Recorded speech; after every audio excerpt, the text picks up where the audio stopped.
Hello friends and welcome to another East German military stuff video.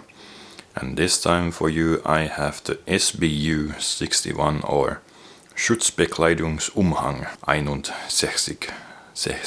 61. German numbers. But yeah, basically what this is a protective cape against nuclear, biological and chemical weapons or contaminants. If you know one thing about Cold War, it was that people were scared of basically the world ending with superpowers using weapons of mass destruction, so nuclear weapons, chemical weapons, maybe even biological weapons. And so both sides developed protective equipment for the soldiers, and in East Germany at first they were just issuing the soldiers with the Soviet gas masks and pouches for those. But then in late 1950s they figured out that it would be better to have also some more protective clothing in addition to just the mask. And so they developed this protective cape that the soldiers would carry on their backs attached to the shoulder straps. If you collect East German field gear, you have probably come across this thing is heavy. This later SBA 1 or 2 suit. The SBA stands for Schutzbekleidungsanzug. So this is like a two-part suit, jacket and trousers. And this thing is a fair bit bulkier than the SBU 61. But yeah, these SBA 1 and 2s, you can come across them in eBay quite often, and they don't cost too much.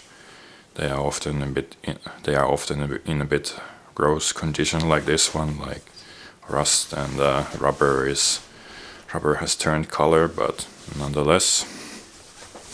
This SBU 61, this is more rare to see, and yeah, this was what was initially issued in the 1960s and 1970s before those SBA 1 and 2 suits came into use. And yeah, here I have it packed up, maybe not completely correctly, since like one side is a bit thicker than the other, like this side is heavier and thicker, so yeah, probably didn't pay attention back when I last time opened this, which was probably like more than 10 years ago now. And I do plan to open this for you in this video, so let's see, like, can I pack this up again. But yeah, let's just take a quick look around, like what this thing is. So here we have the attaching system, how you put it into your shoulder strap. Yeah, it's folded here, and these two cotton straps here are used to keep it nice and tight. And we have these two strings here for the hood, so it's like the hood that goes over your helmet, and you use these to tighten it. Like this tightens like the brim, and this tightens your neck. Yeah, might as well look at the stamps. So this particular one was made for the Ministry of the Interior, MDI, Ministerium der Innen. Below it we have first number 1, and that would most likely be the size.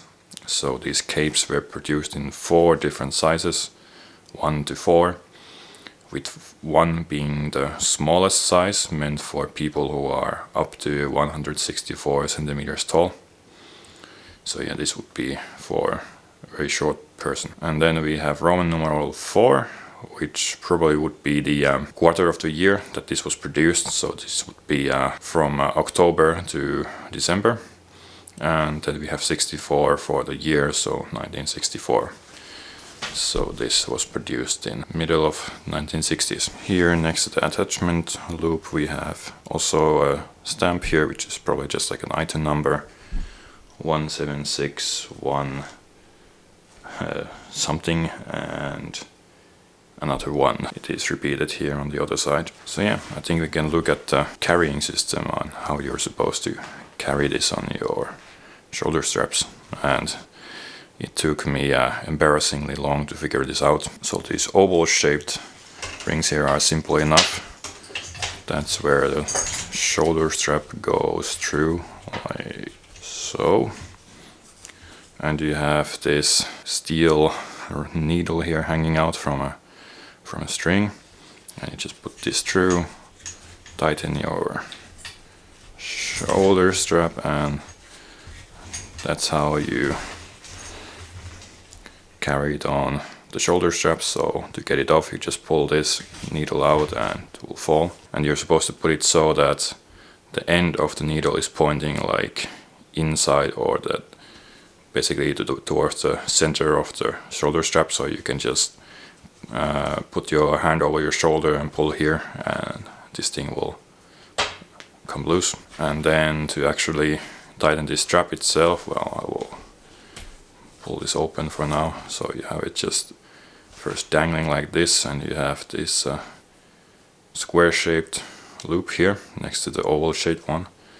So what you do is you basically bend this and pull it through the square shaped loop here, and I'll get the loose out from this thing.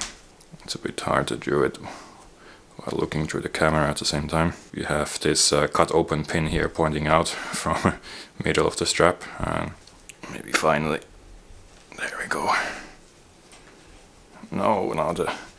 This system is not the most user-friendly one, but yeah, there we go, finally. So yeah, basically form a loop like that with this other pin, and also this is supposed to point to the center of your back, so you can just grab over your shoulder from this too and just pull it open like so, and the thing will open up. So now I guess it's time to actually open this thing and see what it looks like. I will take some photos of this thing because it's so big that I cannot put it here on the table, but yeah, I will take some photos, show those to you, and then I'll talk about the details here in close-up camera again.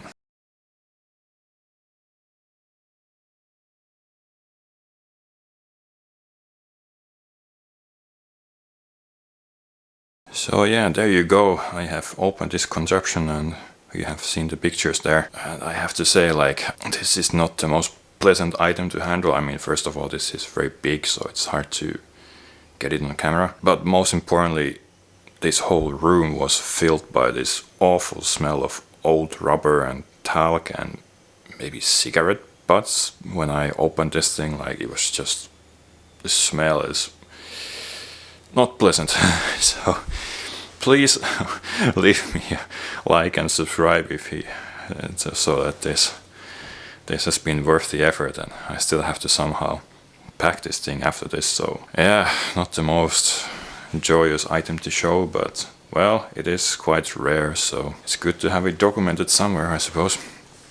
Anyway, how about we start from the top of the cape. So this is where you would have your helmet hood, or where you have your helmet hood.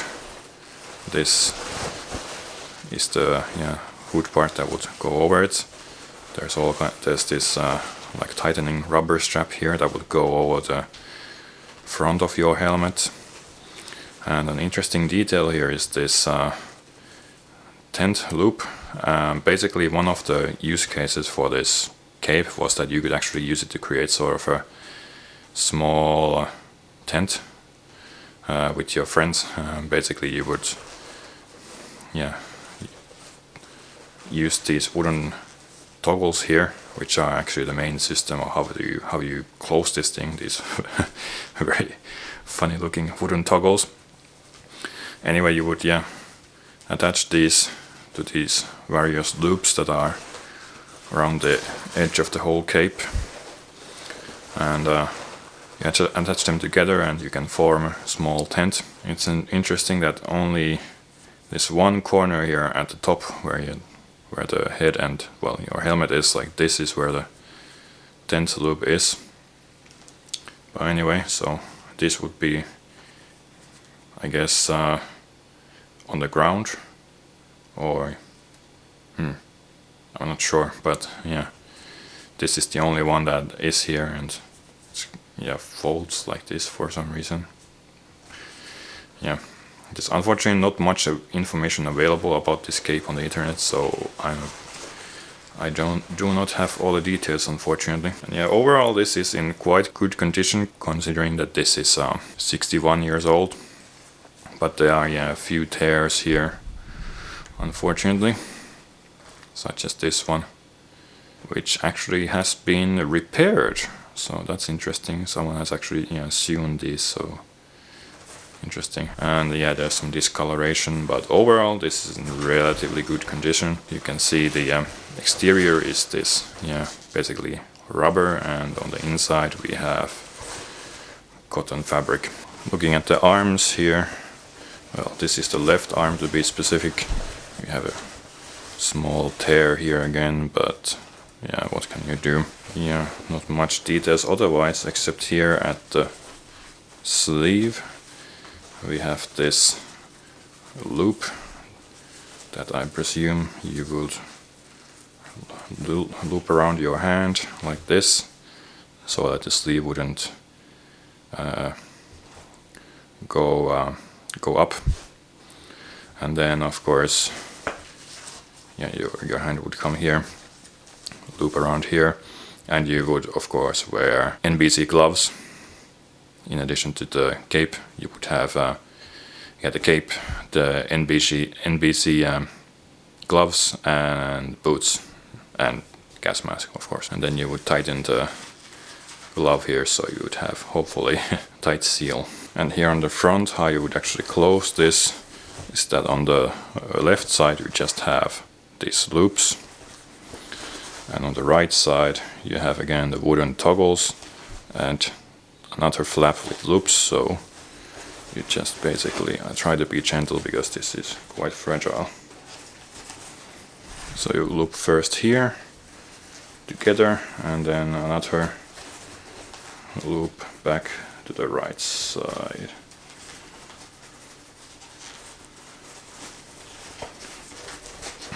So like that. And yeah, I have to say, considering you have to do this many times over to get this completely tight, yeah, it's not very quick to do. So I can definitely see why later on in the SBU 1 and 2 they went for these plastic pull tabs, which are much faster to use than these antiquated wooden toggles. So here on the inside, on both sides, we have these two toggles, which I think you would use to wrap the hem of the cape around your legs, because yeah, this is just a cape, so you have to somehow close your legs too. I'm not exactly sure how, because there's like so many million loops, and frankly the smell of this thing is starting to make me sick, so I'm gonna be pretty quick with this. I'm not going to figure out everything, unfortunately, I think, because I am starting to have a headache. I almost thought there was a stamp here, but it's actually just a dirt stain, I think. And here in the middle of the hem we have this loop again, which I think you would also use to tighten it somehow between your legs. That does look like a stamp. Is that like a... looks like a V in a box, but yeah, not completely sure. Here again the item number stamp, I presume. And here on the outside, on the same spots pretty much, we have again more wooden toggles for basically wrapping the hem of the cape around your legs. Yeah, I'm not an expert on NBC equipment, but I kinda have some doubts about how effective this would actually be against NBC threats. Yeah, we have more. Didn't even notice we have these loops here at the helmet hood. Not sure about what exactly this is supposed to do. It's in two parts.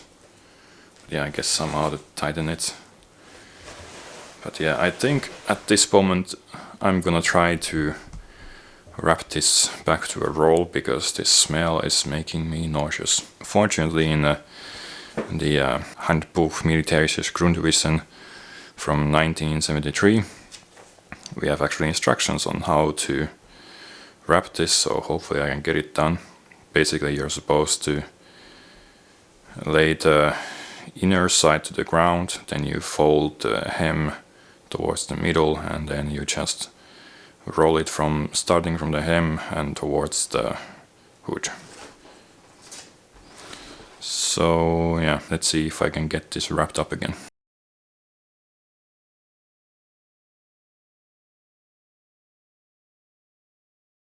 Yeah, I couldn't get it rolled up quite as nicely as it was.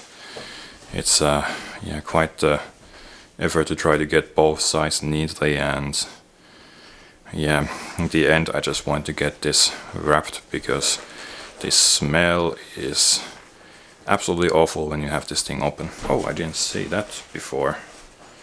We have another stamp here. We have a proofing stamp, so we have TKO geprüft and number 13. So yeah, this has been proved by someone at the factory. That's cool, I didn't notice that before. You can sometimes see these proofing stamps on older DDR items. But yeah, overall I can see now why definitely they moved to the Otter model of protection suit, because the wooden toggles, trying to get this wrapped up into a nice package again, this convoluted strap system here, like yeah, this this is not very easy and convenient, or most importantly quick to use. Like when you imagine that there would actually be some emergency, like a nuke goes off or whatever, and you try to fiddle with this thing, like good luck surviving that. This cape, you can see it sometimes in period photographs, but it's not super common, and I'm not sure why. Perhaps this was only issued for specific exercises. Well, as you saw, like the cape does tend to get torn quite easily, so maybe yeah, they didn't want to issue these all the time when soldiers were in the field, unlike the SBA suits, which were much more common to see in field exercises. But yeah, there are some pictures where you can see this thing dangling off the backs of NVA soldiers. About the story of how I've got this myself, I remember it was again in German eBay, and I was just browsing the gear list there, and I saw that this was just described as like a NVA protective suit or whatever. Like the person clearly didn't know exactly what this is. Like they did have a picture of the stamp, so that all caught my attention. They didn't have the proper title of SBU 61, so I think other people didn't find the eBay listing quite easily, and I don't think there were many other bidders, or well, first of all, very few people, even those who collect East German stuff, actually know what this thing is. So yeah, I managed to snatch it for quite a low price, I remember. And yeah, trying to find this now is quite a challenge, because yeah, people don't really know what this is. It's, well, SBU 61, but there isn't much information available on the internet. And there is also another version of this, which is called the SBU 61. It's also a cape, but apparently it has these plastic pull toggles instead of those stupid wooden toggles that you saw earlier. I don't really know much about that one, since yeah, I would have to actually get my hands on one. There are some pictures in the internet, but no one seems to be exactly sure what's the correct type of SBU 61R. And yeah, there's just overall very little information available. I hope you found this video informative, useful, or just amusing to watch me or listen to me suffer with this contraption. Thank you very much for watching. Please hit the subscribe button and the like button, so this effort wasn't for nothing. Yeah, thanks for watching, and I will see you on the next one.